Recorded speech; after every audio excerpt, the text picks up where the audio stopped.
You are now listening to the Here for the Truth podcast, hosted by Joel Rafidi and Yerasimos. Yo, what time is it there, Yerasimos? It is midnight right here in Topanga Canyon. Oh, damn. We just wrapped up an incredible conversation with one of the OG Truth Warriors, Gavin Nascimento. His first episode with us was episode 17. He's one of the most prolific researchers out there, really uncovering the agendas of these, I guess, I'll put it plainly, elite families that have been trying to coerce and control our lives for quite a long period of time. I want you guys to stay grounded listening to this episode. There's a lot of heavy information that is shared about the nature of reality and the systems that are in place, obviously to our detriment. But I'll trust you guys with that. As always, all our episodes can be found at hereforthetruth.com. You can download our ebook from there as well, 55 Signs of Low Self-Esteem for Truth Seekers. Round 2 applications for Rise Above the Herd are officially closed. We might be opening up again in September. Other than that, do you have anything to add, my bro? That's it. I hope you all enjoy this episode. It's another must listen and must watch. Yeah. And as always, guys, please, if you want to support us, wherever you're listening, please like, review, rate, comment, subscribe, do whatever you need to do to help us get the message out. With that being said, here is Gavin. All right, everybody, welcome to episode 76 of Here for the Truth podcast. And today I have a human being who I have the utmost respect for. Gavin Nascimento is in the house. Gavin's original episode with us was episode 17, and we discussed the history of propaganda in a real and profound way. If you're looking for a brief history of Gavin, we recommend you go check out episode 17. But guys, this guy has been at it for years, probably one of the most underrated truth speakers out there, in my opinion. Gavin, such a pleasure to have you back, man. Pleasure to be back, brother, and thank you. Very kind words. Give me far too much credit, but I appreciate it. I mean it, bro. I remember back in the day, 10 years ago, when you first started that Facebook page, and I mean, just it stays with me, man. And you've had an impact, bro. So credit where credit's due, dude. I agree. Well, thank you, brother. I mean, look, at the end of the day, you're doing amazing things, and you've got some brilliant insights. So it's an honor. Thanks, man. We're interested to hear what research you've been diving into lately, and what insights, I guess, you've been garnering. So what's been happening in your world? Yeah, look, in terms of the research, it's very interesting because every now and then, actually quite often, right, when you're in the pursuit of truth, it's a way of life, but every now and then you stop because you go tumbling down the proverbial rabbit hole or ascending up the proverbial cave, Plato's proverbial cave, and eventually sometimes you might just take a stop, and then you kind of reflect on how much you know today compared to how much you knew just a year ago, 5 years ago, 10 years ago, 15 years ago. And recently I took quite a quantum leap. I had quite the download, the Neo download. I know Kung Fu kind of shit, you know? And yeah, man, it's crazy. Like, I actually found a blog I wrote back in 2011 where I spoke about the trajectory of where events are heading. So it's almost like a mathematical certainty that when awareness is raised, then this culminates in revolution, right? If you look into history with the printing press, I think we spoke briefly about this last time. So now with the internet, it's obviously the same thing. So it wasn't very difficult to predict that that's going to happen. And then in turn, this antiquated ruling establishment, they're going to bite back. They're going to do whatever they can to maintain their power. And then just reading that back in 2011, where I had very fragmented details, and a lot of it was just intuitively knowing about it, right? And I think a lot of people intuitively, they know that there's crazy shit going on where these people are trying to implement insane policies of population control, which is obviously a very innocuous term. A more forward term, a more frank term is like eugenics, that these people are actively trying to eliminate our numbers, and they'll do it through all kinds of crazy means, whether it's the food, whether it's pharmaceuticals, whether it's the water. Now, I realize to the person who is not familiar with this kind of information, that sounds batshit crazy, right? But what I've been able to do very recently is get the minute details to qualify that statement. So it's always different when you know something intuitively and you can kind of speculate about it.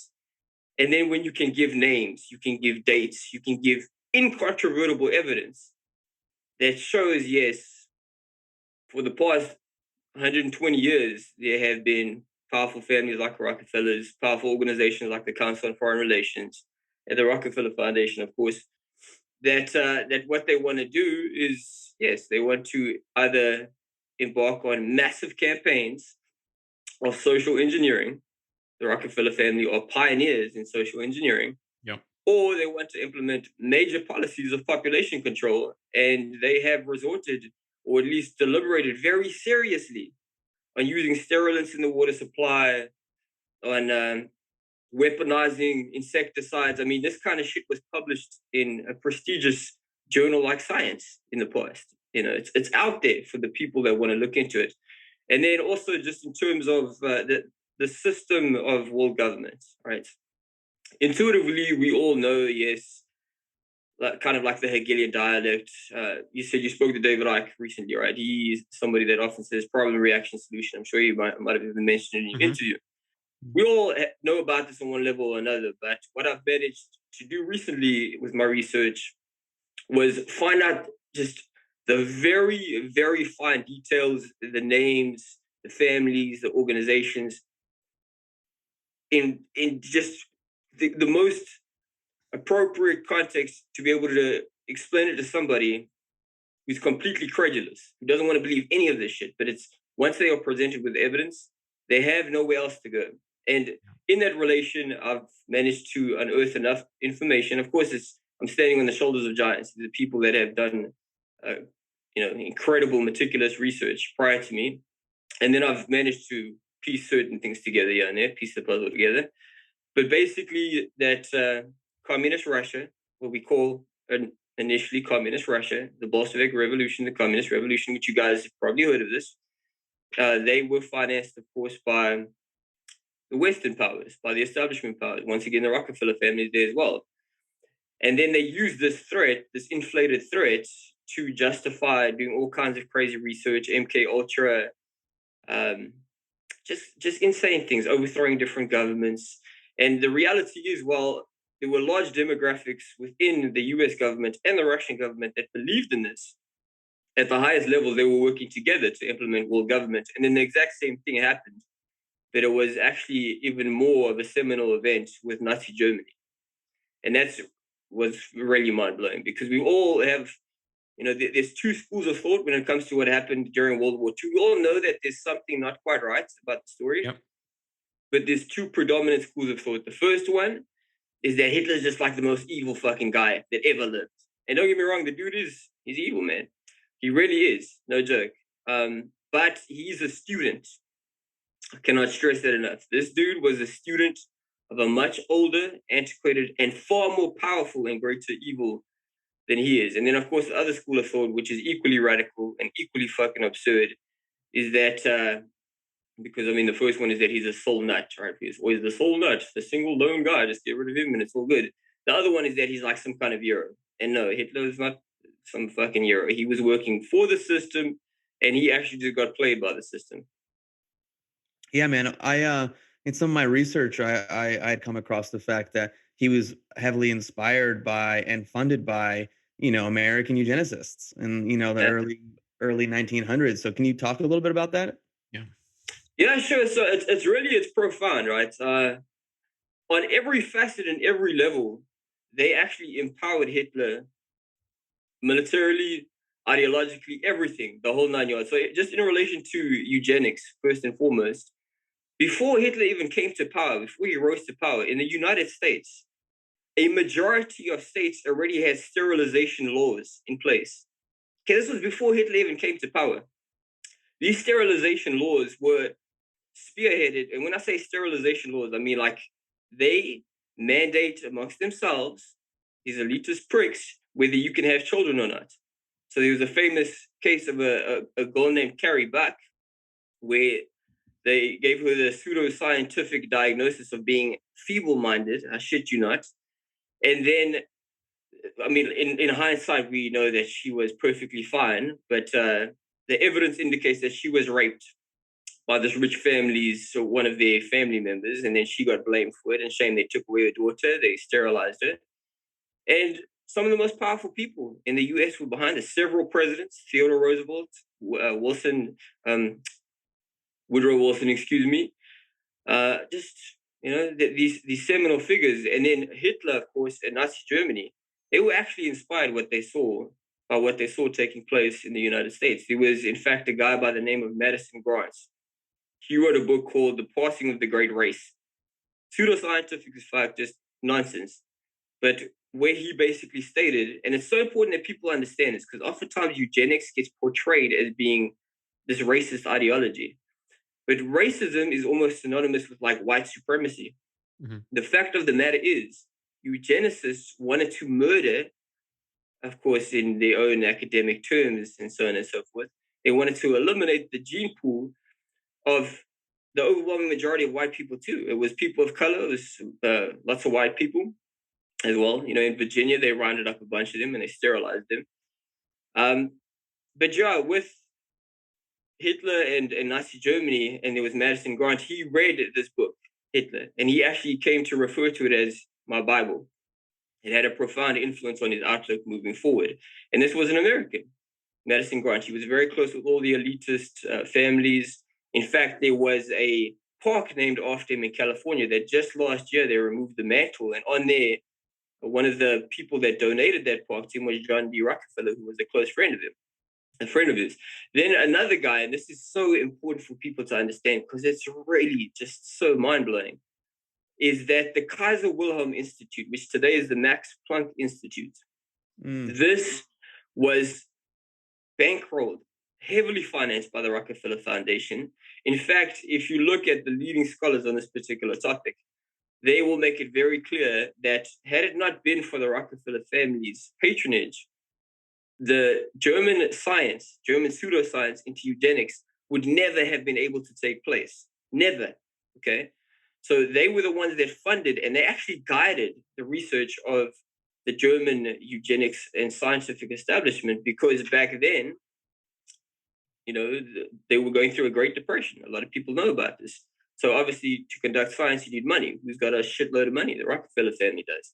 So they guided them basically into this field of eugenics. And the significance of the Kaiser Wilhelm Institute is this became the heart of the Nazi eugenics program. In fact, there was a guy named Eugene Fisher. And Eugene Fisher also, he got personal grants from the Rockefeller Foundation. And the books that he wrote, the scientific books that he wrote, they came to serve as the basis, the foundation that spearheaded the laws that led to the so-called final solution. So this plan, this ideological plan that inspired Hitler, and that was the other person who was very profound influence on Hitler was Eugene Fisher. When he saw this information, it greatly inspired him. And then all he needed from that point, now he had got this influence from the Americans. In fact, he even told one of his highest ranking figures, his secretary or something, that he's basically modeling his program in many ways after America. And there was a guy very recently that actually wrote a book on how Nazi Germany modeled their laws on the laws of the United States. But all he needed then from there was the funding. And I've looked very closely into this. It's absolutely indisputable. There is no room for debate on this subject because all of the evidence is out there, hiding in plain sight if you're willing to do the mountainous, mindful work to get that shit done. He was completely funded and bankrolled by the Western establishment. Without their help, Nazi Germany would have never, ever risen to power. Never. It's mind-blowing, man. It is mind-blowing. But you know why? You know what's mind-blowing about it being mind-blowing? It's only mind-blowing because we have had our perceptions of objective reality so perversely inverted Yep. that it seems crazy, but that's actual reality. And it starts to make a hell of a lot more sense than the bullshit we've been told. Oh, totally, man. And what you said is true. It's like if you're willing to just search beyond the first page of Google, the first 2 pages of Google and pick up a few books and connect some dots and like you realize there's so much that human beings don't know. They just It's they don't overwhelming, even brother. know. They don't even know. Yeah, and I always think to myself, like, what am I gonna know fucking in 5 years from now? Shit never ends. Never ending. Yeah, it's nuts, man. It's like none of this stuff's taught in schools. You know what I mean? And that precisely indicates. In fact, you mentioned how it wasn't taught at schools, and this is so important for people to understand in relation to current events. The eugenics establishment wasn't some crazy doctors and scientists in their mother's basement conducting these insane experiments. These were the most prestigious authorities in the scientific establishment, okay? Pioneers in their respective fields. In fact, the guy that coined eugenics, that is considered the father of eugenics, was Sir Francis Galton, who was the cousin and close friend of Charles Darwin. And Charles Darwin, people don't realize, if you read his book, I think it's The Ascent of Man, if I recall correctly now. It's been a while since I read it. In there, it is undeniable that the dude is elitist as hell, and he's a lot more indirect about his positions, but he extensively quotes Francis Galton, who is the father of eugenics. And it's just an endless list, man. And these people have gone into all kinds of positions of prestigious power. I mean, at the highest levels, and particularly in the medical field. In fact, the people that are behind the establishment of organizations like the United Nations and the World Health Organization, both of which were established in the wake of World War II, along with many other centralized governing bodies, they are very closely linked, if not directly linked, to the eugenics establishment. When I listen to all this and I think about it, I just think of George Carlin's quote, it's one big club and you ain't in it. And I always say that to myself as well, man, because it's so damn true. I don't know if he knew the depth of the statement that he was expressing. I mean, he's a brilliant man. I love him.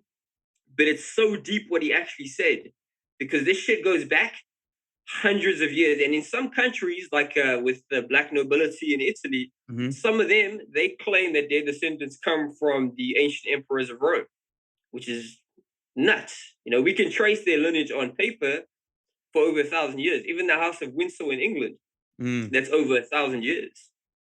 And then they all know each other, and it's crazy, man. Yeah, it's absolutely insane. So what is the roots of the idea of eugenics? How far back does this go? Like, sure, the seeds of this idea started sprouting, I guess, in the last 150 odd years. But how long was this in the works beforehand? Yeah, so you see, this is something we can only speculate upon. Something that I do note in the recent blog, I mean, it's more like an essay that I wrote, is that eugenics itself, because oftentimes this is viewed as like the birthplace of all evil, but that's ridiculous. It's just a branch. It's a branch of elitism, and elitism is just the simple notion that one group of individuals, family members, or just ambitious, sadistic psychopaths, and oftentimes all of them together, they have the right to rule, exploit, enslave, and control other people. Yeah. And of course, eugenics goes back thousands of years, man. A particular reference that a lot of people will be familiar with is in ancient Sparta. In the film 300, for example, when a baby is considered to be weak or not capable, they, at least in the film, they throw it off the cliff and then the baby gets killed. That's what eugenics is. It's a form of population control, and that's an extreme form. But the difference between then and now is it's just a hell of a lot more sophisticated, guys. There are so many things. Like I said, in 1969, for example, published in the prestigious journal Science, which actually started out as a eugenics journal. People have no idea how deep this shit goes. In there, the guy known as the father of the contraceptive pill, Cole Gerasi, that's DJ, his name starts with DJ, Gerasi, he openly deliberates about different forms of population control. And he's actually quoting people such as Bernard Berelson, who is from the Population Council, who was founded by John D. Rockefeller III. And their first president was the former president of the American Eugenics Society, Frederick Osborne. And in there, he literally talks about weaponizing an insecticide for the purpose of population control. And he even remarks on how, because in the science community, what they tend to do is first study animals and how these things affect animals. It's going to take time for them to get to humans. So then it'll make it an especially efficient weapon against human beings. Now, I want to be very clear here. The way that he contextualizes this, because the publication was called Birth Control After 1984. And listen, guys, if people want to make a choice to do birth control and all that, that's fine with me. I'm not like some extreme, crazy fucking conservative. But the evidence is the evidence. Wherever the fuck it leads, that's where the truth leads. And you bow before it, you live a fucking lie. That's reality. And anyways, in this publication, he presents it as though he's saying why these things won't work. He's talking about Bernard Berelson, who was, talking about going to more extreme levels of population control if they can't control the population. And he makes it seem as though he's saying, oh, this is why these things won't work. But he goes into so much detail that you have to be incredibly naive not to see how he's actually giving instructions of how these things can be accomplished. But yeah, long story short, all good. This stuff goes thousands of years, man. Yeah, man. I'm trying to think. Oh man, I want to get into to Gates and his history too. Look at that, and we should, because I can give you some really good information on that stuff. Yeah, let's do that. Okay, cool. Just pick it up and run away with it. Yeah, let's do it, man. Cool.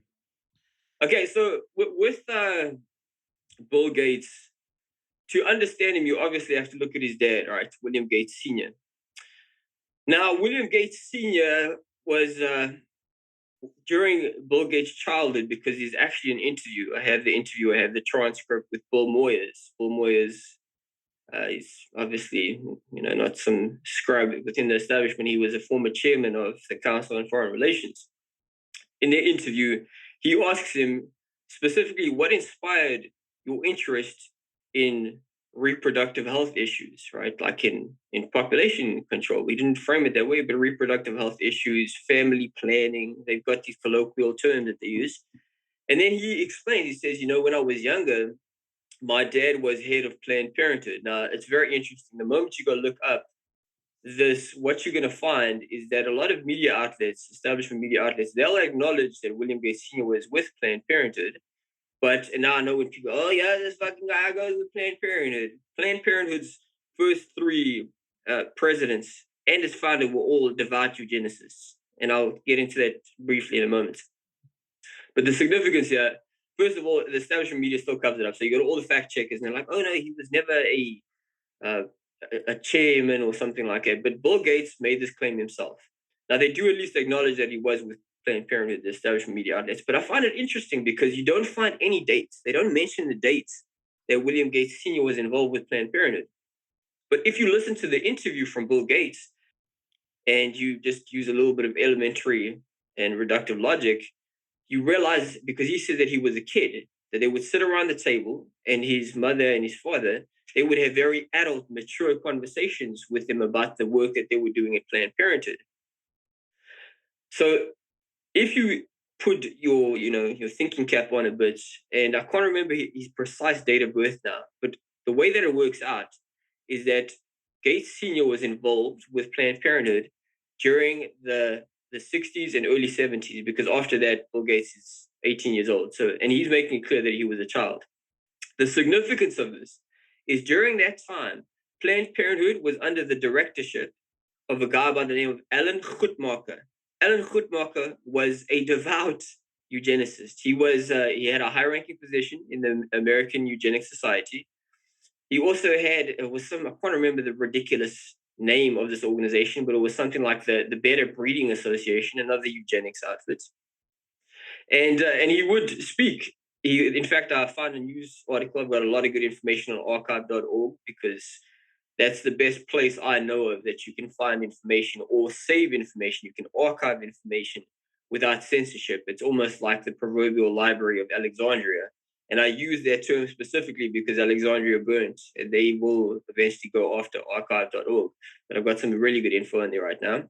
And in the article that I have, he does talk about implementing forced sterilization or population control programs.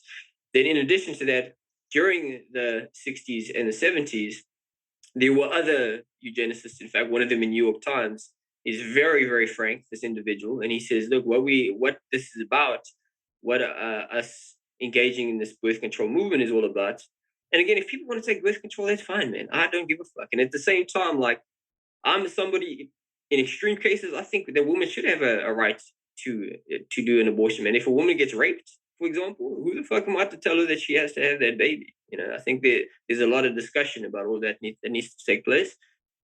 But the objective reality and truth is that Planned Parenthood was a vehicle for eugenics. You know, the Rockefeller Foundation, once again, were key patrons of Margaret Sanger, who was the founder of Planned Parenthood. Margaret Sanger, I've read her book. It is undeniable. She was a virulent eugenist. You know, she spoke openly about doing more innocuous forms of population control. But in her book, in her own book, she even notes specifically, interestingly, that we're talking about ancient Greece, that they, you know, it may be needed to do more Spartan-like methods. She knew exactly what the fuck she was talking about. And anyways, so Bill Gates, what we can extrapolate from that is he was talking to his dad and his mom about Planned Parenthood very seriously at that age, which highly suggests, especially given his proclivities and his perceptions and the way he talks, that he was indoctrinated into the cult, and it is a cult, of eugenics at a very young age. What makes this especially interesting, right? The Gates Foundation began under William Gates Sr.'s guidance. That's how it began. William Gates Sr. brought into this woman, I can't remember her name now, but if you guys need any show notes or something like that to provide your viewers, I can get it up. Got all this stuff in the blog, or they can just read the blog. Yep.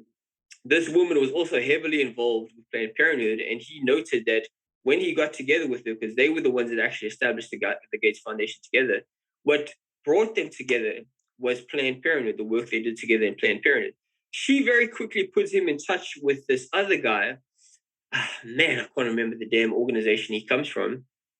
But this is an organization that is likewise engaged in the field of population control. This dude had a career spanning longer than a decade with the Ford Foundation. The Ford Foundation has been throughout its history a vehicle for eugenics policies. At one time, in fact, it was the greatest patron in terms of material wealth next to the Rockefeller Foundation for the eugenics movement. So all the red flags are going on here that this is just a new vehicle for eugenics.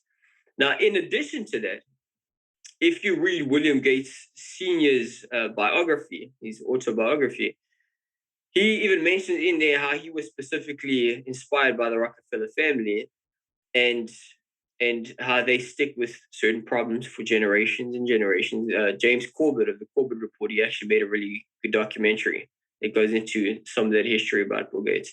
And then just beyond that, if we take a look at his entry into the stage of philanthropy, and we should also maybe discuss this, the philanthropy establishment, guys, that's actually what people think the clandestine intelligence community like the CIA, MI6, so on and so forth, that's actually what the nonprofit foundations are fucking doing.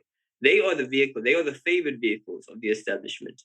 So we can maybe get into that. But anyways, with the Gates Foundation, they started to really rise to prominence through Gavi. Gavi is it's the largest vaccine initiative organization specifically for children in the entire world. It was founded through a couple of meetings at the World Economic Forum and specifically the Bellagio Hotel, which is owned by the Rockefeller Foundation.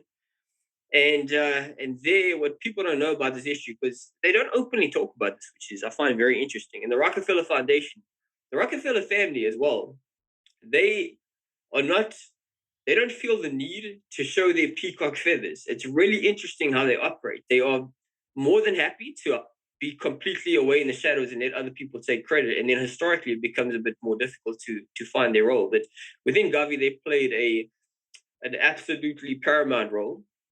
And at the Bellagio Hotel, this was what culminated in the Gates Foundation's entry, and Bill Gates specifically, entry into the field of philanthropy. And at the same time, there was this lawsuit going on with the DOJ, the Department of Justice, against Microsoft. And then shortly after this is when Gavi emerges and he starts to get more involved. So it's possible they gave him a little bit of a nudge. Well, they gave him a little bit of a push. And the people that were involved in the founding of Gavi, which was, I think his name was James Wolfson, if I remember correctly. He was the director of the World Bank. This guy, if you read his autobiography, he says that David Rockefeller was basically his idol. And he sat on a bunch of different Rockefeller associated board of directors. So there's another key Rockefeller individual there.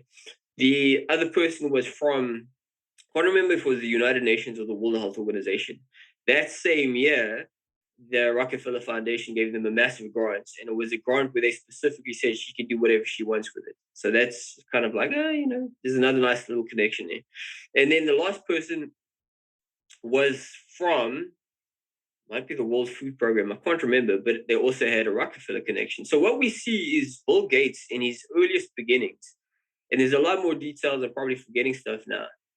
It is undeniable that there are remnants of the eugenics establishment that inspired his entry. And of course, when we look into this guy's, and also the grant making, found a very interesting grant on the Gates Foundation in which they literally financed, it was like a 10-year grant or something like that. They financed a device that you can implant in a woman, and then remotely you can turn on her fertility, turn it on or off. That's eugenics shit all day. So he's definitely a neo-eugenics disciple. But it's very important for people to understand, because they think of this guy like he's the power behind the throne. He's some kind of emperor. He's not at all. The Gates Foundation it's a status quo foundation.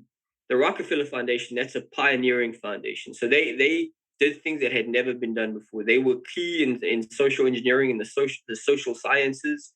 They were key in eugenics. The Gates Foundation, once they entered, again, if you look into the earliest reports on them, and also some of the higher ranking figures that were guiding the Gates Foundation's direction, they make it very clear that as soon as they entered the field of philanthropy, which is really its clandestine operations, once they entered that field, then they didn't try to do anything differently. They just kind of fell in line, and they let organizations like a Rockefeller Foundation or the Carnegie Corporation take the lead. So would you say, in the grand scheme of things, when we start talking about, historically, these families, these royal families, these lineages, like someone like Bill Gates, is he just another pawn? Obviously a high level pawn. Yes, absolutely. So look, at the same time, we have to remember that at some point in history, John D. Rockefeller was just a new guy. So it's possible that he through his father, maybe they intend to have some kind of a future influence. But in relation to modern politics, a family like, let's say, the Rockefellers, and it's interesting because when you first start getting into alternative media, and I should really say the study of actual objective fucking reality, when you start to get into that as it relates to politics and how power operates in this world, everybody kind of knows on a superficial level that yes, the Rockefeller family is powerful, they're like these, money-hungry capitalists and stuff. And then as you start to research a bit deeper, that starts to get downplayed and it starts to be trivialized. And the Rockefeller family starts to seem as though they aren't that powerful. It's bullshit. Rockefeller family, I would argue, are the most powerful family in the world today. Really. They have, in terms of bacteriological warfare, in terms of mind control technologies, in terms of population control, social engineering, they are at the top of that list, man. It's incredible. And they've got more than 70 hires currently alive. Yeah. And it's interesting because I don't know what speeches they have, what kind of rituals these fucking guys are doing, and these goals, because it's men and women. They pass this dedication down each subsequent generation, man. But yeah, Bill Gates, at the moment, it's a bit premature to say, but he's not some dude at the top of the totem pole at all. You know, the way to think of it, like I try to tell people all the time, because we get wrapped up in interpreting the world through the perceptions they want us to, and there's all kinds of red tape in there. The best way to understand this is not to even focus too much on one particular family. Even when I, point out the Rockefeller family, they themselves are still disciples of a much older ideology. What is required is that we study and understand, how do agents of deception themselves operate historically? How does elitism operate? Because the patterns are absolutely consistent and undeniable. What was true 1,000 years ago is still very much true today in terms of their methodologies. And once we understand it, we can look beyond the politics. We can look beyond even the family name. We can look about the political terms and capitalism and communism and socialism. And all of this shit is there to make what is actually a very simple topic unnecessarily complex. Yeah, it just seems as though there's been more layers added to the web as time's gone on. It insulates itself with more and more face masks. You know what I mean? Yeah. I've got this quote which was from your blog on the chess game of world government, which I think, it really drives the point home. And it's by David Rockefeller, where he says, "Some even believe that we're part of a secret cabal working against the best interests of the United States, characterizing my family and me as internationalists, and of conspiring with others around the world to build a more integrated global political and economic structure. One world, if you will. If that's the charge, I stand guilty, and I am proud of it." Absolutely. And if you can, just point out to the viewers, well, I'll just point out to them very quickly, that comes from his own autobiography memoirs. Yeah. There's nothing taken out of context there. In fact, the chapter which that is taken from is called Proud Internationalist.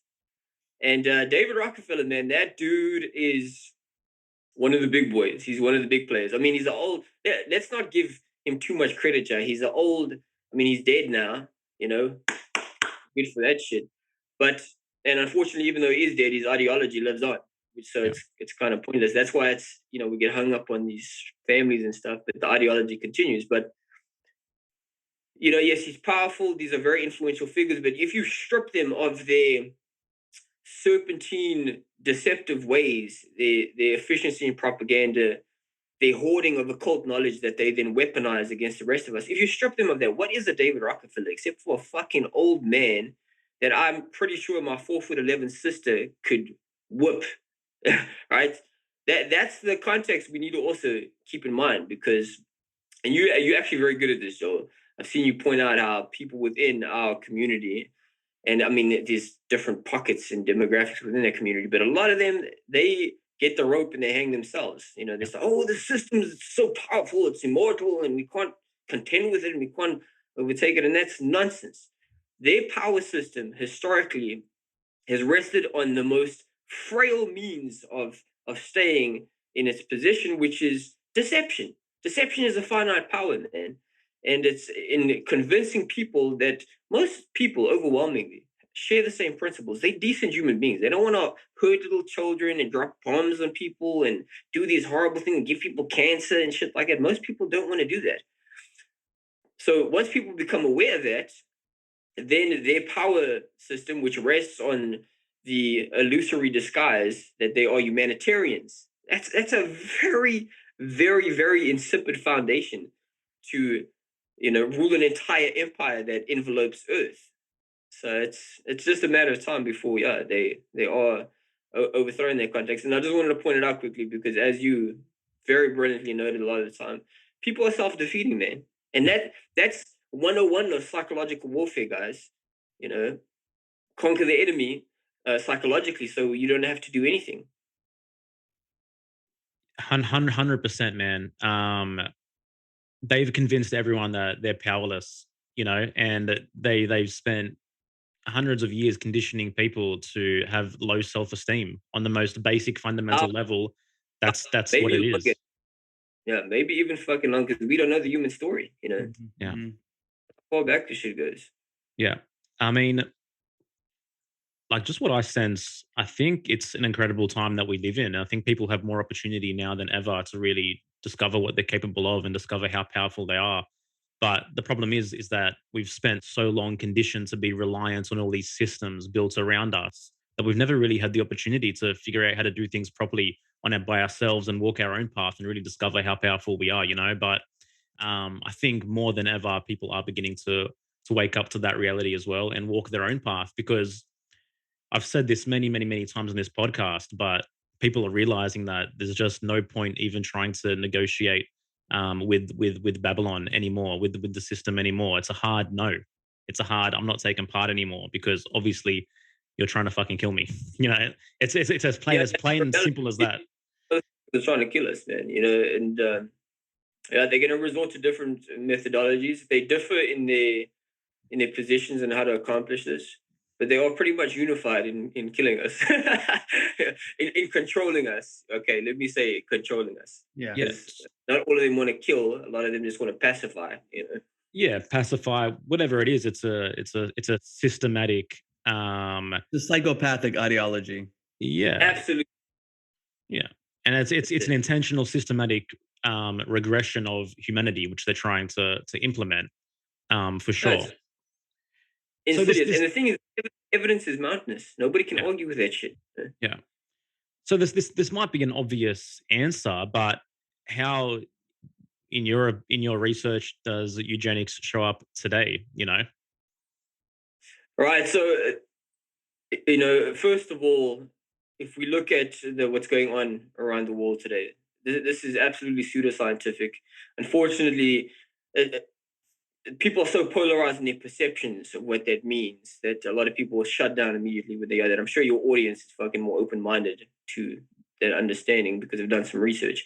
But I fucking already 2 years ago, I made a 5-hour presentation, absolutely meticulous, fucking airtight, hundreds of sources and citations, most of which go to published science journals, in which I said a lot of the shit that was going to be going on now is going to go on now because I knew, science, that's what science is about. It helps you predict outcomes. So the reason why I reference that is because now with unemployment skyrocketing, with social isolation, we have all of these problems with premature death. We have problems with serious mental health issues. We have problems with diagnoses in certain diseases that went undetected and so many other things. It's so played out. I put that topic of the so-called fucking pandemic on the shelf because it's obscene. It's just ridiculous. But just to put it into context very quickly, the United Nations already in 2020, the UN University actually, and I love using their own sources because, what better way to fucking shoot the motherfucker down than with his own gun, right? And also with the I call them the credulous commoners. And don't get me wrong, I've got nothing but love for my fellow human beings because we share the same principles. It's just our perceptions that need to be aligned more closely with reality. But the credulous commoners, it's really good to always give them establishment sources. And anyways, the UN University, they projected that 8% of the entire world's population, 500 million people, between 400 million and 600 million people, are going to be pushed into poverty, to bad poverty, right? Poverty, for those who actually know the science and have looked into this shit, it accentuates the risk of premature death from all causes. It accentuates the risk of suicide. So you've got now 500 million people that are being pushed to premature death. In addition to that, the World Food Program, they reported that roughly 130 million additional people, so not the existing pool of individuals that are on the brink of starving and dying, an additional 130 million are starving to death. And both of these things are because of lockdowns. And from a eugenicist point of view, it's so obvious how this is meant to be a way to cull the population. It's undeniable that the figures are there from establishment sources. So, and these reports go back to 2020. To imagine, we can get vaccines to everybody, but we can't get food. Like I'm in South Africa. I've seen how really bad. This is another reason why I can talk about this from the earliest days, because I live around it. I see how bad it is, and it's impossible for one individual to meet the need. It's overwhelming. Unemployment of the year is projected to go to 50%. That's insane. Okay, it's absolutely right now. It's higher than it was at the Great Depression in the United States, and it has been for a long time. In fact, I think. Anyways, so when you look at that, these people know one thing about the establishment, or they are actually very scientific in how they control the population. They are definitely disciples of science, no doubt about it. But they give pseudoscience to the rest of the population, because that is a way to scientifically actually control the population. Bertrand Russell, who won the Nobel Prize in Literature, he actually wrote about this. He was also another eugenist, although they try to make it seem like he was a bit more ambiguous. But he openly wrote about this as well. How in a scientific community, the rulers will have the real science for themselves, and then everybody else will have just bullshit, stupidity, ignorance, and this will kind of dominate their worldview. But then, in addition to that, so those are the two most obvious things where it's measurable, right? You've got these reports, you've got these statistics that can be corroborated by peer-reviewed science, decades worth of the harmful effects of unemployment, of social isolation. Social isolation also, it accentuates the risk of premature death from all causes. Now, this isn't rocket science. In that publication, which I haven't published the whole thing, which is why you haven't seen this yet, is what they studied during MK Ultra was a lot of the things that are being basically rolled out on a massive scale in society today, one of which is social isolation, social distancing. Oh, how clever. It's a form of, because people now, they're going to quarantine, it's solitary confinement. That is a go-to tactic that is implemented to this day in places like Guantanamo Bay. It's a fucking torture tactic. This shit's not rocket science. The literature is out there. It's very easy to see. But then also, in addition to that, one of the most obvious reasons why that the eugenics establishment is very much still in power is there's a professor, Shauna Swan. She's actually a renowned epidemiologist, and she wrote a book just last year detailing that basically the human population is on track to have zero sperm counts. So we are actually becoming increasingly infertile. She projects, I believe it's by 2045, we won't be able to procreate naturally. That's a legitimate epidemic. That's serious shit. That means the human species, and it's interesting how it lovely just so happens to coincide with transhumanism, which was a term coined by another eugenist named Julian Huxley, the brother of Aldous Huxley, who was also, people don't know, another cryptic eugenist. Their father, Theodore S. Huxley, another eugenist. He was actually considered the father of scientific racism. Again, it's a big club and you ain't in it. All these dudes together there.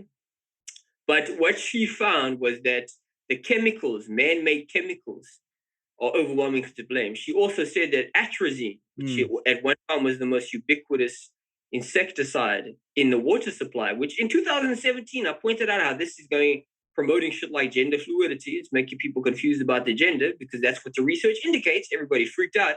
Now she said last year the exact same thing, that this may be promoting gender fluidity, because in the studies that are available, it shows, for example, first they studied frogs, just like Carl Gerasi pointed out, started with animals, so it gives time for them to infect humans with this shit. What they found with the frogs is that they were literally turning homosexual. They were becoming chemically castrated and demonstrating unnatural homosexual behavior, because frogs and other creatures within nature can naturally demonstrate homosexual behavior. And I want to make it clear, guys, I don't give a fuck if you're homosexual. I've got, I think, 3 of my best friends are either homosexual or bisexual. I don't give a fuck. It's just about the truth. When you have people insidiously trying to do this stuff, and sorry, I'm just like all over the place. There was a document from Planned Parenthood, a document from Planned Parenthood, and this is also significant in relation to Bill Gates. They call it the Jaffe memo. It's a legit document. I found it in a peer-reviewed publication. I archived the documents. In 1969, something known as the Jaffe memo, which was between Frederick Jaffe, who was the vice president of Planned Parenthood, and the third president of the Population Council, which the Population Council, like I said, several of its members were past members of the American Eugenics Society.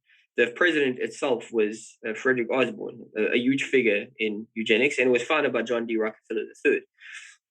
In this publication, they literally correspond about using sterilants in the water supply and promoting homosexuality and coercing women to become like more involved in business and stuff. Now, look, if you want to choose a career, that's your right, because we're human beings. That's why we have a right to choose our own destiny and what we want to do. If you want to be homosexual, that's cool. Go do your thing, go wild, hit you a gay club, do all that stuff, whatever. But if somebody they've got policies to do this shit, that's a problem, right? That's a very big problem. And it's so interesting. If you look this stuff up, apologists try to conceal it. Like on Wikipedia, if you look at Frederick Jaffe, Wikipedia is so dodgy. Oh, man, it's insane. It's more dodgy than people even know. It's so crazy. I'm sure they've actually got departments in the intelligence communities dedicated just to manipulating entire departments. I'm sure, man, they must have a massive budget for it because it's crazy. It's so crazy. But if you look at Frederick Jaffe's profile, and there's a section for the Jaffe memo, they kind of try to water it down. But if you actually don't look at things on the surface and you dig a little bit deeper, and I know we've only got so much time, but if you dig a little bit deeper and you go to the last page, it'll talk about different methods of population control and the coercive methods of using water sterilants and promoting homosexuality, because that's the term they use, promoting homosexuality. Yep. Those things are there. And then when you see these chemicals being found that are ubiquitous now, and atrazine hasn't just been studied on frogs, where it's causing chemical castration, it's since been studied on humans. And it shows that for women that ingest atrazine, again, this is at one time, I'm not sure anymore, so I don't want to give bad information, but just a few years ago, it was the most ubiquitous and widespread insecticide or contaminant in the water supply, in the drinking water, and in the water that's spraying the food and stuff. So we all getting it on one level or another. They showed that babies that get that in utero, so while they're in their mother's womb, that it messes with their genitals, it messes with their development. And then they also showed that sperm counts of men, I think it's 10 times lower men that are exposed to atrazine than ordinarily. And then just one final point, Chad, the companies that are behind the development of these chemicals, and this is so mind-blowing, they are companies like BASF and Bayer, or Bayer, however the fuck you pronounce their name. These organizations are subsidiaries, former subsidiaries of IG Farben. What's IG Farben? IG Farben was during World War II, it was the largest pharmaceutical vaccine company in the entire world. And it was the foundation from which Nazi Germany spearheaded its entire program. They were the ones that extracted oil from rubber, which was a major innovation back then, which they actually learned and got from Standard Oil. Rockefeller's controlled Standard Oil. All the documentation for that's also available. In fact, Harry S. Truman, former president, back when he was a senator, he was somebody that was behind the investigation and all of that, and he basically said that it was treason what the Standard Oil empire did, and they were even fined. But it ended up getting dropped. The whole thing ended up getting dropped because the U.S. government was also dependent on Standard Oil. Standard Oil also gave oil to Nazi Germany and to Japan, the Empire of Japan, playing all fucking sides, man. And Chase Bank at the time, the biggest shareholders were the Rockefeller family, and they were the ones that bankrolled the Nazi German entire effort as well. So my point is, with IG Farben, the subsidiaries BASF and Bayer, they are subsidiaries of IG Farben. IG Farben were key in implementing the so-called Holocaust and these programs, the so-called Final Solution. They were key behind that in weaponizing vaccines and killing people and exterminating people. After World War II, and listen to how crazy this shit is, there was a dude, John J. McCloy, who was a close family of the Rockefellers. In fact, he taught the Rockefeller brothers, the younger ones, how to sail. And he was also a one-time chair of the Council on Foreign Relations, just a high-ranking dude, he's World Bank. John J. McCloy, he was at that time High Commissioner to Germany. In the wake of World War II, when all of the executives for IG Farben went on trial and other Nazi war criminals went on trial for crimes against humanity, he absolved them of their crimes. This Rockefeller dude, he absolved them of their crimes, and several of them went straight back to work for BASF and Bayer. Straight back. I mean, how brazen is that kind of shit? Wouldn't happen probably now with the internet, but it happened back then.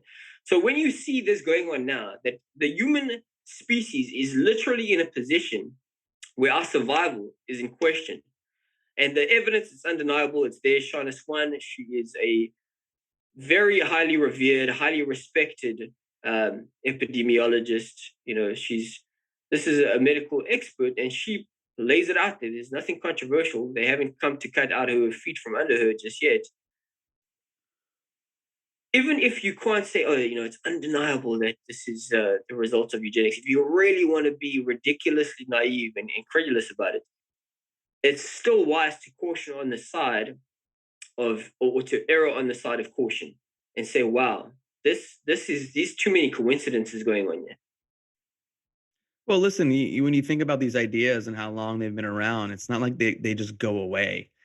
No, They become more sophisticated. They're hidden in different ways. I mean, 60 years ago, you have people talking about what you just said before, like intentions of I think we should put certain chemicals in the drinking water. I think we should promote certain ideologies. Like, they don't just disappear. Right, and let's weaponize an insecticide, and lo and behold, now the herbicide insecticide atrazine is exactly doing what this guy spoke about several decades before. I mean, isn't that kind of strange?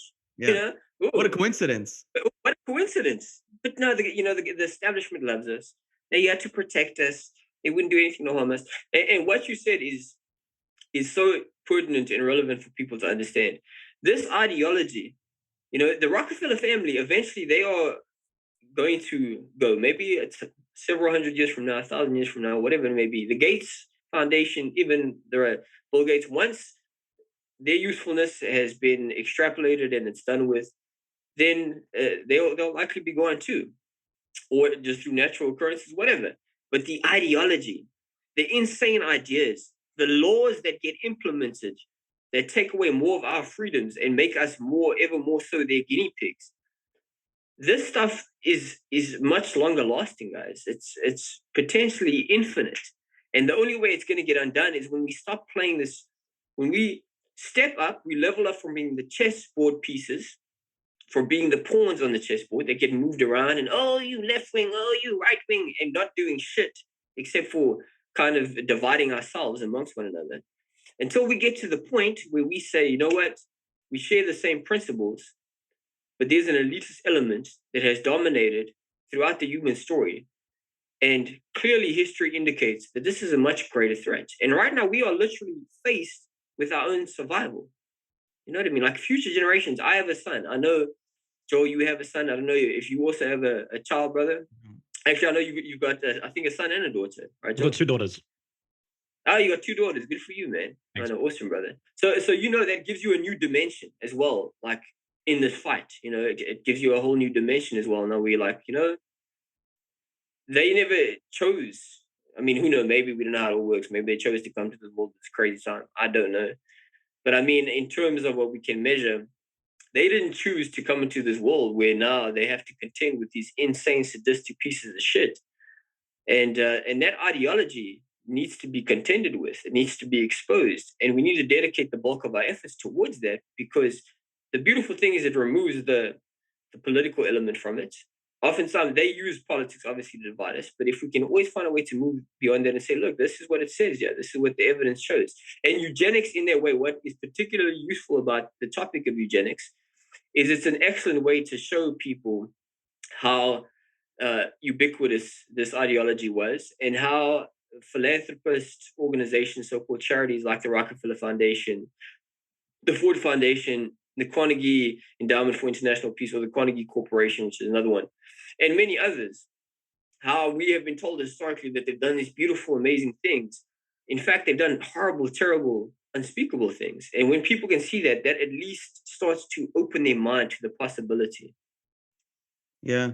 I mean, I was blown away when I first came across some of this research about the early 1900s, like elite people in the scientific community, in the political community that were like standing behind these ideas and were totally okay with sterilizing thousands and thousands of people Yeah, because they were coming and they from did poor it. classes and the poor people shouldn't be having kids, Yes, you and know. that's the thing. In Nazi Germany, that was just an extreme expression of eugenics. That's what that was, guys. We are taught that what happened in Nazi Germany and Hitler was this one-time event. It was this crazy psychopath, all the attention, Hollywood films, textbooks, everything. Hitler, Nazi, Nazi, Nazi. But it doesn't explain that he was just a damn student, of a much more cryptic, Mhm. serpentine establishment. And you were talking about Edwin Black, he's got some really good information on eugenics, as he stated, and numerous other academic authorities and experts in this particular field, award-winning writers, which is good to throw that out there, for the credulous commoners, so they can realize, oh, you got an award. Is an official person, a crazy person. They noted that just after World War II ended abruptly, that's when they started to go underground, the eugenics establishment. The Population Council was established in the wake of World War II, and that's why Frederick Osborne, who was prior to that the president of the American Eugenics Society, he was the first president of the Population Council. Planned Parenthood was another organization, although they started already before World War II. But a lot of organizations that were aligned with eugenics, they just did basically a facelift. Even science journals. Also, another thing, sorry, and this is so important to point out. This is massive to point out. Thankfully, I remember now. As well noted by Edwin Black, internationally renowned world award-winning author. And these books can be found for free, guys, on archive.org. It's basically a huge library. So just go on there and check this stuff out. As he pointed out, genetics, that we call genetics today, biology, these movements were pioneered and spearheaded by the eugenics establishment. That's what they just did a 180 and started calling what they were doing genetics. And the very interesting thing about that is what are the vaccines today? A lot of them are gene based, right? Oh, just another coincidence. It's wild, man. It is You wild. crazy It's conspiracy overwhelming. theorist. Yeah, and the thing is, all the evidence is out there, and so many prestigious science journals as well, man. They changed their names. They had eugenics names, and then they started to change their name. They would just replace the eugenics term with biology. And a lot of this information, guys, because unfortunately I can't recall it off the top of my head. I've got so much swimming around in there. You can just go read that book from Edwin Black. It's called War Against the Weak. There's numerous other ones, and that's not actually the best one, but he does a really good job, and he documents meticulously how they started to kind of replace eugenics with terms like biology, family planning, population control, these innocuous sounding terms. It's rebranding that's always happening all the time. And has been Absolutely. happening throughout history. Even when you think about some of these ancient families, it's like, oh, I'm going to change my religion. I'm going to change this. I got to rebrand myself. Fuck. Yeah, you absolutely are. A profound example of that is the House of Windsor. The House of Windsor during World War One, they and their counterparts in the United States through the Creel Committee or the Committee on Public Information, and then through Wellington House, they had this massive propaganda campaign against German people, which were the biggest ethnic group in the United States. And it was so vicious and so virulent that there were actually incidences where regular German civilians would be tarred and feathered, which is when you throw like hot oil on somebody, you throw feathers on them. Some of them were noosed and hung in public places, because these are the outcomes. They are scientific, predictably. This is a predictable outcome when you have a propaganda campaign, like, oh, terrorists, right? Or whatever it is. And people are like, oh, they're evil terrorists. And then in turn, they are willing to commit evil because they think that is evil. So it's something that Professor Paul Bloom from Yale University, who studied the best studies I've seen on human nature, he calls it righteous anger, which is where if I hear about a pedophile, what do you want to do? You want to whip a pedophile's ass, because that's inbuilt in us, but they exploit that and they weaponize it. So in World War One, they had this massive propaganda campaign against the German people, and it was horrible. Like they started to change the names of German things. So, for example, the German Shepherd became an Alsatian. A hamburger became, I think, a Liberty sandwich, something along those lines. They started changing the names, historical monuments from German names to like British sounding ones. They burned German books. They made it so that you couldn't teach German in school curriculum and stuff. Well, lo and behold, the Windsor family, they are actually Saxe, Coburg, and Gotha. They are Germans. So yeah, they are. And this shows where their allegiance lies. They don't give a shit about the tribalism that we care about. They don't give a shit about religion or race, or they don't give a shit about none of that, man. They are binded together by their desire to rule. It's elitism. So yeah, we have this powerful family, German family, that is basically sentencing like all of their so-called German brothers and sisters to like oppression and to being targeted in society because it's politically auspicious for them. And that just, I mean, encapsulates very brilliantly what you are pointing out. Yeah. Man. Yeah, I know. It's fucking, it's bullshit. But look, on a final note, I know this stuff is very overwhelming and it can feel very just like, damn, man. I still believe, and we can talk about this too, I still maintain with a high degree of certainty that they are on their way out. And it's not a matter of if, but it's a matter of when. They are going to fall, these motherfuckers. And we are, like saying, yeah, we live in interesting times. Oh, yeah. And with a choice of fate, we have an opportunity to facilitate their fucking fall. I'm an optimist, man. You know, I think at my heart, I mean, I like being aware of these things. I like going down the rabbit holes. But at the end of the day, I'm just like, I control my destiny. I create my world, you know, and I have faith that things are always going to work out. It's like a core value system for me, but we'll see what happens. Yeah. That's right. It's why we're having this conversation, you know, at the end of the day. It's why we're able to have the conversation. And ultimately, like, awareness is the majority of the solution, because with awareness, you realize that you actually don't have to play the game anymore. You don't have to partake in that charade. Opt out. Absolutely. I will co-sign on that shit all day. Yeah. Like as sobering as the information is, I would every day of my life rather know than not know. No, for sure. I wholeheartedly agree, man. You know, knowledge, there are certain levels, don't get me wrong. You know, I like to use the scene in the Matrix as an allegory where, you know, Neo gets the information. He's like, I don't believe it. And then he throws up. It's going to pop. So that shit does happen. And there are certain people, like I found myself in conversations with people because, you know, sometimes you just burst with this information.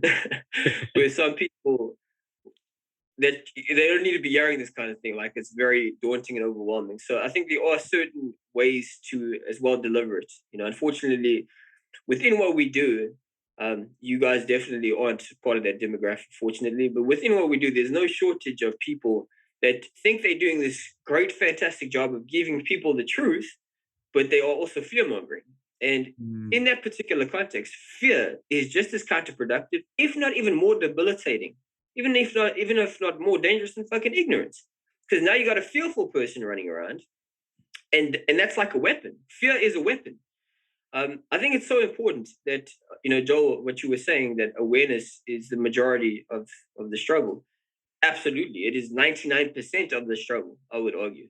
And the war that we are fighting, it's a war of awareness, you know, and the tools that they have is ignorance, it's deception, it's propaganda. And then the only formidable tools that we have against that, it's knowledge, it's awareness, it's truth, preferably verifiable. That's absolutely key as well.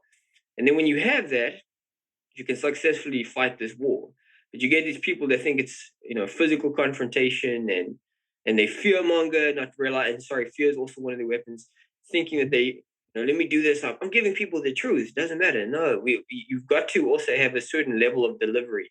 And for people such as ourselves, that maybe we've done a bit more work on how we can frame our arguments, how we can put it together in a coherent manner, we have a responsibility and a duty, I would argue, to do that to the best of our capability. And look, I know it's not always easy to spoon feed people. Sometimes you have your moments where you're like, just what the fuck? what the fuck? Come on, man. So look around you. Just look around Yeah. you. Open your eyes. Open your ears. Are you fucking kidding me? Yes, Exactly. we have those moments. Yes, and at the same time, like, it's very old and might be a bit of a stereotypical expression, but you can lead a horse to water, you can't make it drink. Some people, man, don't waste your time. Don't waste your time. That's it. There's plenty of people out there that you can have a good conversation. I've played the game long enough, man, where it's just like, that's it. I want to wake people up. It's just like, whatever, man. I'm going to do my thing, create the life that I want, be as joyful as I can be, as healthy as I can be, create things with my homie over here, and then see what happens. And if people are interested, they're interested. But like, I just don't I don't care about people who don't even want to like allow any new information to even land and come in, Exactly. If you're open to it, cool, I'll have a good dialogue. But outside of that, my time's too valuable. And my energy is too valuable. And my health is too valuable. We were talking about fear before. If people understood what fear does to one's biology, it's like on both sides of the fence, people are fear mongering. And it's like, yo, you need to get out of that fear trap. Yeah, big time, man. And what you said too, that's another thing that they have a lot of literature and evidence on, is that fear is deadly. And yet they've weaponized fear, and that's going to result in innumerable instances of premature death. We can't even measure it because they don't want to measure it. Mm-hmm. Yeah, for sure. And I love this discussion because at the base of it, I think what people need to realize is that fundamentally you have the inalienable right to your own life. And that is the root of freedom. And the freedom that you want for yourself, you have to offer everyone else. So if someone doesn't want to hear it yet, if someone's not interested in what you're saying, if someone wants to keep their eyes closed to what you may be presenting, you have to extend that opportunity to them. Because the moment that we try to use force to promote freedom, that's a contradiction which can't exist. Yeah, exactly. It's ridiculous and it's hypocritical. It's absolutely, it's obscene. Yeah, I agree for sure. Wow, that was deep. Like, where do we go from here? I kind of want to ask like a random question that I was thinking of before. Like, even since we were talking about Hitler, do you think he like lived to be an old age, or do you think he was out in like World War II? No, I lean towards the belief. I don't have absolute undeniable evidence, but I definitely lean towards the belief that he was facilitated. They took him out of there through some kind of clandestine operation, because there are several operations that we know about. Obviously, the most famous one is Operation Paperclip, where they went to extraordinary lengths. I mean, they went to extraordinary lengths to absolve and rewrite the records, and then sometimes delete the records of terrible, horrible war criminals, man, Nazi war criminals. There was also Operation Sunrise. This was facilitated by Allen Dulles of the Dulles brothers. Allen Dulles was also a friend of the Rockefeller family, and he did business with the Nazis. He also had an operation where he sent them to South America. So I think he may have ended up in South America. They also ended up in places in Europe. And some of these people were amongst the most notorious, worst killers of all. There was Walter Schreiber and Kurt Blome, for example. Both of these guys were big in the biological warfare program. In fact, both of them, they weaponized vaccines with terrible plagues like bubonic plague, and they injected into different inmates and internment people, right? There was them, the butcher of Lyon, Klaus Barbie, he was in South America. Lo and behold, this guy, then what he does over there when he goes to South America, Walter Schreiber and Kurt Blome both went to go work on MK Ultra. They instructed them in MK Ultra in the early beginnings on how to weaponize biological warfare agents and stuff. With Klaus Barbie, who was called the Butcher of Lyon, which is self-explanatory, very bad dude.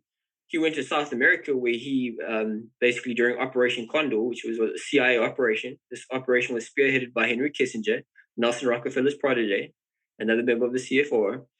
And Operation Condor was obviously when they overthrew Salvador Allende in Chile, 1973. Then they started setting up death squads, crazy things, insane things in South America.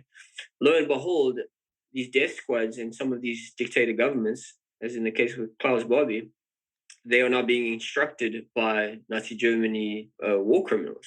So you see, again, it's this clique, and that's how the government is, beyond our specious perceptions of what government represents. That's actual government. It's people within multiple governments around the world, multiple organizations, clandestine networks, war criminals, and they work together to conduct these clandestine networks and operations. So do I think Hitler escaped? Yeah, for sure.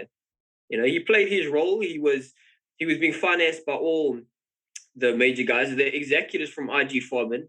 They were forgiven their crimes. It's logical. It's sensible. It seems like, sure, for public, to appease public outcry, they probably got rid of him in that sense. Just how they killed Jeffrey Epstein, right? To pacify public opinion. But yeah, I lean towards the belief that he likely escaped. I hear you, Gavin. Yeah. Your capacity to retain and recall information is fucking insane, dude. Like, thanks, bro. I work hard at it.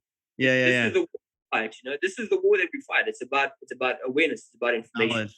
So I sit there and I try to think of the most elaborate ways that I can use my neurons to connect to one another and remember this shit. I mean, I come up with crazy things in my head to remember these things. You know what I'm saying? Yeah. Yeah. So there's a whole sector of the quote unquote truth movement, which obviously blames the Jews for absolutely everything. Right? Yeah. How does that fit in the puzzle with everything that I guess took place in World War II, and where's that land with you? Yeah, so look, I mean, this is such a played out thing where everything Jewish is evil. Yeah. Right. And there's a number of examples which clearly indicate that's nonsense. One of the less popular ones, in fact, I've never heard of it before, but I like to use it because it's a good point. I think her name was Lynn Margulis, if I recall correctly. And sorry, we'll get into the whole World War II thing in a moment. Okay. With Lynn Margulis, she was a pioneer in science. She actually won the Da Vinci Award and many other awards. She had like 200 peer-reviewed publications. And she was also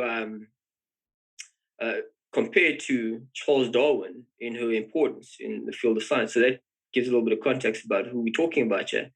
She was one of the most outspoken individuals about 9/11 being an inside job. She was Jewish.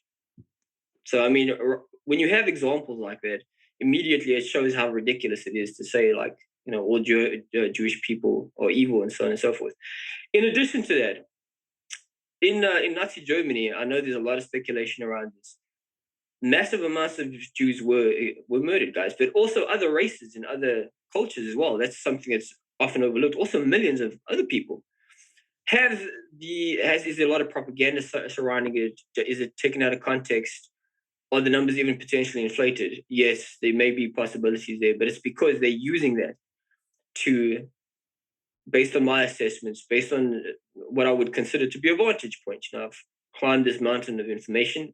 From that position, I would say they do this to conceal the very important history and ongoing history of the eugenics movement, which you can trace it, and it conceals their role in it. And as well, it also serves to conceal how the most powerful individuals, the most powerful organizations, I mean, Standard Oil, DuPont Chemical, Dow, Chase Manhattan Bank, IBM, ITT, all of these companies were massive in Nazi Germany. In fact, the chairs of those organizations at the time, they were all awarded by Nazi Germany. So it's a beautiful way to conceal their role. And it's alarming, I know, that they've been able to conceal their role.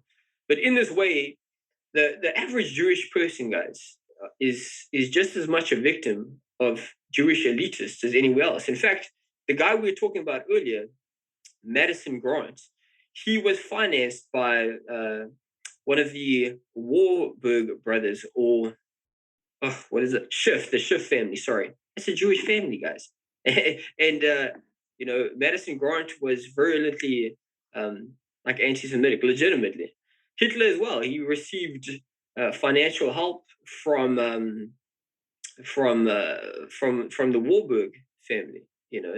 So And there were also Jews that worked for Hitler. So it's not a matter of race, guys. I know we get so hung up on this, but it really isn't. There's also instances during MK Ultra, which I've written about this. I can't remember the exact hospital it was, but it was a Jewish hospital. They conducted the experiments on Jewish patients. So it's not about Jews or blacks or people of color or white people. Those things are smokescreens used by the ruling establishment to maintain power. They could give a shit. I mean, another example, if you look into the founding of Israel as a Jewish homeland. Now, don't get me wrong, what's going on in Israel is fucking terrible. It's untenable. I've looked very closely into it. It's insane that is permitted to go along with such as the power of propaganda. What's going on with Palestine is just, it's insane. But if you look at the journals of Theodor Herzl, he's considered the founder of Zionism, right? In his journal, he's not religious, first of all. They were just looking for a place. They spoke about having a place in North Africa, actually, as a Jewish homeland. He was looking for financing and backing. He couldn't find any financing or backing. He went to the Rothschild family. The Rothschild family said, I don't give a shit about, basically, I mean, they didn't put it this way, I'm paraphrasing them, just to be frank. They basically said, we don't give a shit about a Jewish homeland. But lo and behold, they found out there was massive, there was like trillions in resource wealth over there, in mineral deposits and stuff. And also that it's a strategic location, geopolitically speaking. And then all of a sudden they took an interest, the Rothschild family. So they don't really give a shit, guys. It's about elitism. They care, the Jewish elitists, which are the Rothschilds, the Schiffs, the Oppenheimers, they care as much about the Jewish common person as the Bush family or the Rockefeller family cares about the common European person or white person, or the royal family cares about the European population. They don't give a shit, guys. It's a smokescreen. Yeah. When we look at like Hollywood movies, there seems to be so many stories on the incredulous evil of Hitler. How come we don't see much on Lenin, Mao, Stalin? How come it's not highlighted in the same way? It seems as though there's a real intention to reiterate Hitler over everyone else's atrocities. Yeah, so look, on this, I can only offer my opinion, my perception. I would argue against, because there's actually such a mountain of information that is so incriminating. Like I said, through congressional investigation, I have the documents. They showed that Standard Oil literally committed treason. They said, and to paraphrase what was stated in the congressional investigation, that not only did they empower Nazi Germany and Hitler's war effort, but they debilitated the US government's effort in the process. That's explosive information, you know. The same thing with Chase Bank, IBM, ITT. These things serve as the foundation of the establishment, the Western establishment, and what I think was John Perkins called the corporatocracy, these corporations and stuff, because they still persist to this very day. And then as well, we have major roles being played by these foundations, such as the Rockefeller Foundation. So I think that a lot of time, energy, and effort is spent on focusing on that, because they don't want anybody else to do any other research about that. So it becomes such a knee-jerk reaction that, you know, when you think of the most evil thing ever, people think about Hitler and then they think about the devil next, right? That's the dude. But again, like we spoke about, he was just a student. The other thing that we could take into consideration is with, you know, Mao Zedong and fucking the dudes from Lenin or Trotsky, you know, these individuals. I think maybe because they didn't do as good a job from the beginning of the communist revolutions at proliferating propaganda, that if people actually look into those as well, you can find once again the influence of the Rockefeller family. You can find the same influence of these different corporations. As well, it's important now because they're trying to spearhead. I mean, it's all bullshit, because these are very ambiguous, politicized terms. They have multiple meanings to multiple people. But they also like to use socialist ideals now amongst the population because it's very popular. Again, I'm not. It's such a loaded statement because it creates so much polarization in the way people view something like socialism, just like capitalism. And I don't get caught up in these things because it's a word. It's a word that can mean many different things to many different people. What is of concern, what should be of concern, is what power structure, what families, what institutions, what intentions, what ideology is behind this political brand. So I think that's also probably an element. But I mean, I'm just speculating. I don't know for sure.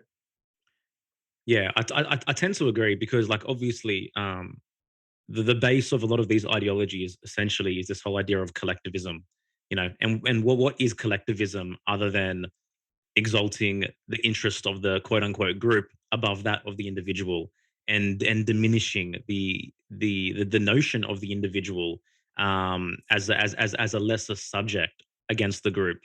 So I think there's definitely interest in continuing to promote that, because the moment that people realize that they alone have the right to their own life, that they are individuals who can choose and dictate their own values, their own goals, they can use their own minds and they can achieve their own desires. And I think a lot of this falls apart as well. Oh yeah, Yeah. absolutely. Yeah, that shit is coming, man. It's already here. It's already here. The seminal event for me was the invasion, the protest against the invasion of Iraq in 2003. I think if things play out as they should historically, that will be recognized as like a major event from that kick-started off this ongoing revolution. Gavin, man, do you have a final message for our audience here? Just guard your mind. It's very important to guard your mind, to have some balance. The world has become very much politically aware, but it's still going to be quite a while before the world becomes politically awakened. And what I mean by that is they've got everybody by their mind's eye, and they are controlling what you listen to. They are inundating you. They are saturating you with fear, with all kinds of information that has got insidious intent. It's got sinister motive. It's about control, guys. And I think a lot of what we've spoken about here today at least can raise some suspicions, at least amongst the most unsuspecting of people. You can at least say, wow, this something doesn't sound right here. I mean, geez, this with infertility is going up, and then this history, this is actually really disturbing. This challenges the way that I've viewed the world. Now, once you become aware of that, you don't have to become too obsessive with it. There's guys like myself, and then you guys as well, who are researching this material. And it's important that, yes, once you should always question everybody, ourselves included. But once you realize, okay, this is a fairly decent source of information, I'd like to be informed. From that point, the most important thing you can do, the most revolutionary thing you can do, is have some balance with your family, is, engage in something that makes you laugh, that makes you happy. Because right now, they want to compromise you psychologically above and beyond all else. And the best defense against that is obviously just to be happy. Do small things that make you happy. I'm not promoting willful ignorance. So be informed in a rudimentary sense. Try to inform others. If you feel convicted, follow your heart. Get engaged. Get involved. But for now, take care of your family. Eat good food. Avoid plastic stuff like plastic water and all that shit, because there are chemicals in these things. I'm trying to make you paranoid. Just use a little bit of sensibility. It's impossible to avoid them all the time, and people will be happy to know that these chemicals actually are excreted from the body in a very short-term basis, which is why they saturate us with them. Every 4 hours, we get rid of this stuff. So just try to minimize that. Eat healthy, but yeah, man.